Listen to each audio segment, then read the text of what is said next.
तो दोस्तों ये बात तो आपको बताने की जरूरत नहीं है कि नेवी के लिए 26 विमान और भारतीय वायुसेना के लिए 114 विमान ये जिस दिन हम लोग खरीद लेंगे उसके बाद हमें अन्य किसी भी देश से किसी भी तरह का कोई लड़ाकू विमान खरीदने की आवश्यकता नहीं पड़ेगी। और उम्मीद यहाँ तक भी हम कर सकते हैं कि इनकी डिलीवरी भी नहीं होगी उससे पहले ही हमारे टेड-BF, तेजस मार्क 2 और एमका जैसी परियोजनाएं बनकर तैयार हो चुकी होंगी और उस समय हम लोग इतने सक्षम हो चुके होंगे कि बाकी कई सारे हथियारों की तरह फाइटर जेट वगैरह को भी हम लोग नेगेटिव इंपोर्ट लिस्ट में डाल सकेंगे। तो अल्टीमेटली एक अल्प समय के लिए भारत के पास फाइटर जेट के फील्ड में थोड़ी सी कमी है जिसे कि हम लोग पूरा करने के लिए विदेशों पर निर्भर हैं। अच्छा, ये बाहरी देश भी जानते हैं कि भारत काफी जल्द इस फील्ड में आत्मनिर्भर हो जाएगा, उसके बाद भारत से इस फील्ड में उम्मीद नहीं की जा सकती।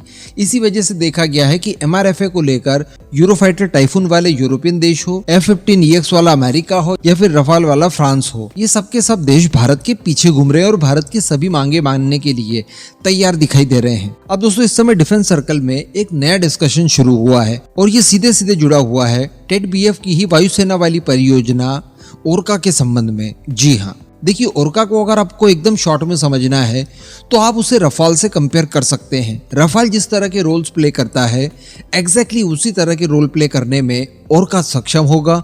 और इससे भी बड़ी बात कि रफाल की टेक्नोलॉजी से कई गुना ज्यादा अच्छी टेक्नोलॉजी जो कि अगली पीढ़ी के विमानों के लिए तैयार की गई होगी हमारे द्वारा, उसका इस्तेमाल होना था। साथ ही इसके अंदर जो ट्विन इंजन का इस्तेमाल किया जाना था वो भी M88 इंजन की तुलना में ज्यादा पावरफुल थे। M88 इंजन वही जो कि रफाल में इस्तेमाल किए जाते हैं। तो अल्टीमेटली एक बहुत ही बढ़िया ऑप्शन हमारी वायुसेना के पास हो जाता। तो अब डिफेंस सर्कल में इसी बात को लेकर डिस्कशन हो रहा है कि ADA जो कि टेड-BF परियोजना के ऊपर काम कर रही है, तो उसने टेड-BF की परियोजना शुरू करने से पहले ही भारतीय वायुसेना के सामने एक ऑफर पेश किया था। हम सभी जानते हैं ADA द्वारा ये कहा गया था कि देखिए इतनी जब मेहनत हम लोग कर रहे हैं, नौसेना के लिए विमान बना रहे हैं जो कि काफी कम नंबर्स में एक्वायर किए जाएंगे, तो इससे अच्छा ये होगा कि हम लोग नौसेना के साथ साथ इसी फाइटर जेट का वायुसेना का वर्जन भी तैयार करें जिसमें बहुत ही कम बदलावों के साथ हम लोग इसे वायुसेना के इस्तेमाल के लिए तैयार कर सकते हैं। और जो बदलाव करने पड़ेंगे उसमें लैंडिंग गियर्स होंगे। नौसेना के विमानों में अलग लैंडिंग गियर्स होते हैं, वायुसेना के विमानों में अलग लैंडिंग गियर्स होते हैं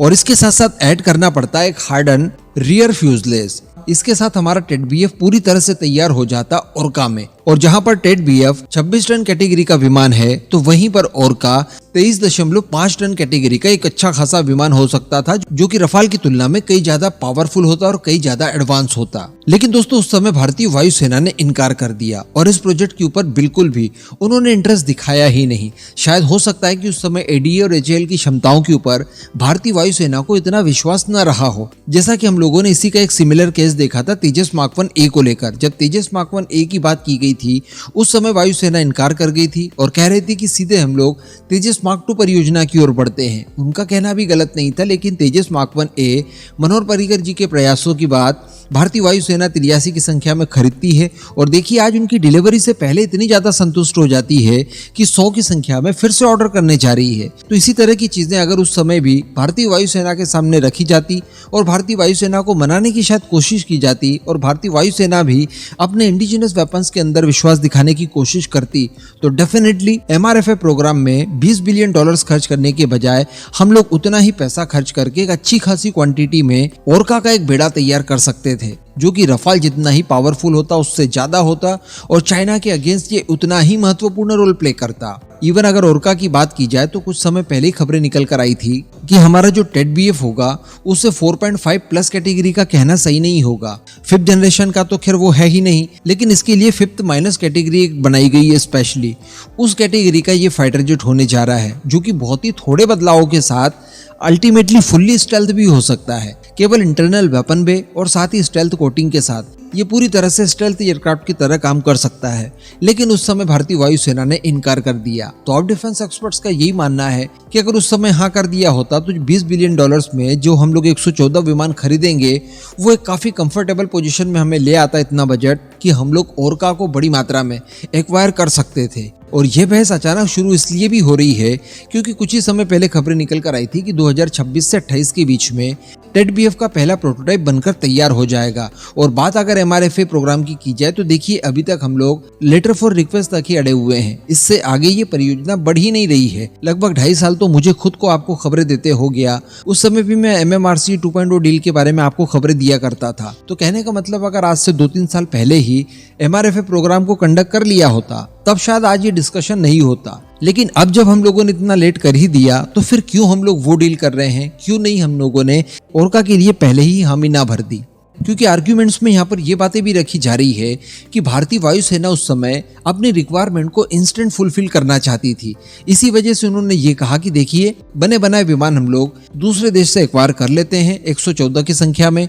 अगर इस रिक्वायरमेंट को हम लोग हमारे खुद के बूते तैयार करने की कोशिश करेंगे तो हमें इस फील्ड में अभी फिलहाल काफी कम एक्सपीरियंस है। पूरी टेक्नोलॉजीज को मैच्योर करेंगे, फाइटर जेट वगैरह बनेंगे तो इसमें काफी ज्यादा लेट हो जाएगा। लेकिन अब परिस्थितियां देखिए हम लोगों ने ऑलरेडी इतना लेट कर दिया है। क्योंकि जैसा कि कुछ समय पहले भी इस तरह की खबरें निकल कर आई थी कि अगर हम लोग एमआरएफए प्रोग्राम में रफाल F4 को सेलेक्ट कर लेते हैं और आज की तारीख में रफाल F4 हम लोग ऑर्डर प्लेस कर देते हैं 114 के नंबर्स में, तो इनकी डिलीवरी जब शुरू होगी और जब पूरी खत्म होगी उसी टाइमलाइन को हम लोग बड़ी आसानी से मैच करवा सकते थे ओरका की टाइमलाइन से। तो कहने का मतलब गलती तो हमसे अल्टीमेटली हुई है। या तो ओरका को सेलेक्ट कर लेना था, ओरका के लिए एडीए को हाँ कर देना था, तो इससे हमारे देश को बहुत फायदा होता। जहां पर हम लोग आगे पीछे सब कुल मिलाकर 100 टेड-बीएफ बनाएंगे तो डेफिनेटली इनकी कॉस्ट ज्यादा पड़ेगी पर यूनिट। जबकि अगर ओरका भी बनाने की तैयारी हम लोग कर लेते तो कम से कम 250 से 300 के नंबर में एक तरह के फाइटर जेट बनते, तो इनकी पर यूनिट कॉस्ट भी कम आती। और इससे भी बड़ी बात कि ये स्वदेशी होते तो इन फ्यूचर हमें किसी तरह की कोई दिक्कतें नहीं जा सकती। आज भारत काफी बदल चुका है, काफी तेजी से ग्रो कर रहा है। हो सकता है कि आने वाले 1-2 डिकेड में हम लोग और इतनी ज्यादा तरक्की कर लें कि अमेरिका सहित पूरा वेस्टर्न ब्लॉक हमारे खिलाफ हो जाए किसी कारणों से, हमसे जलन के मारे। और उस समय अगर किसी तरह की कोई परेशानी आती है स्पेयर पार्ट संबंधित या अन्य चीजों से संबंधित और फ्रांस इन फ्यूचर मान लीजिए कि देने से इनकार कर देता है, तब क्या करेंगे? तो इन सभी परिस्थितियों से बचा जा सकता था अगर ओरका को शुरुआत में ही हाँ कर दिया होता। इस पूरे मुद्दे पर अब आपका क्या मानना है नीचे कमेंट करके जरूर बताइएगा।